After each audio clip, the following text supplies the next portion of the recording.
Di lubos akalain ito, Beyonce nakaramdam lang. So, ano nga ba yung naramdaman ni Beyonce? So, dito nga masasabi mo po talaga na comfortable po sila sa isa't isa. Ano? Kasi nga, tignan nyo naman po yung dalawa.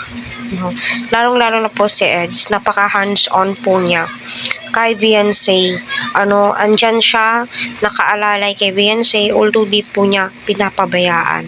Diba? Especially sila Kalingap Prab. Kaya patuloy po natin suportahan sila Kalingap Prab, Kuya Val at ang buong team. Please wag po natin skip ang kanilang ads para sa ganun nga po ay marami pa po kababayan po natin ang kanilang malingap and syempre ang kanilang matulungan. So, dito po ay may mapapanood po tayo na maikling video clip, credit to Kalingap Prab. At dito po natin makikita kung papaano si Edu kay Beyonce.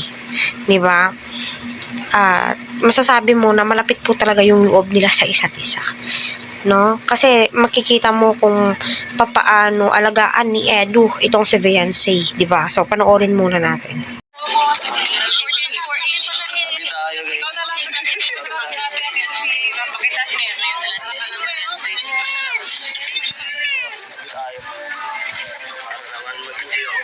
Kahit nasa gitna ako.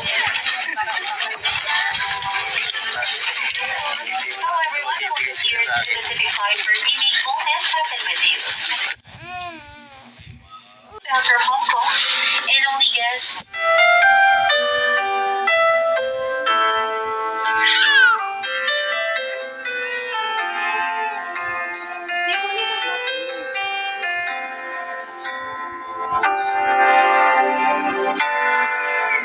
Ayun nga po mga ka-team Eds, legit na legit. Sinabi ni Eds na dito ka na lang, tabi na tayo, di ba? So, sino ba naman ang hindi kikiligin at sino ba naman ang hindi tatabi kay Edu? So, mapapasana all na lamang po talaga tayo kung papaano itong si Eds, kung papaano po niya alagaan itong si Beyonce.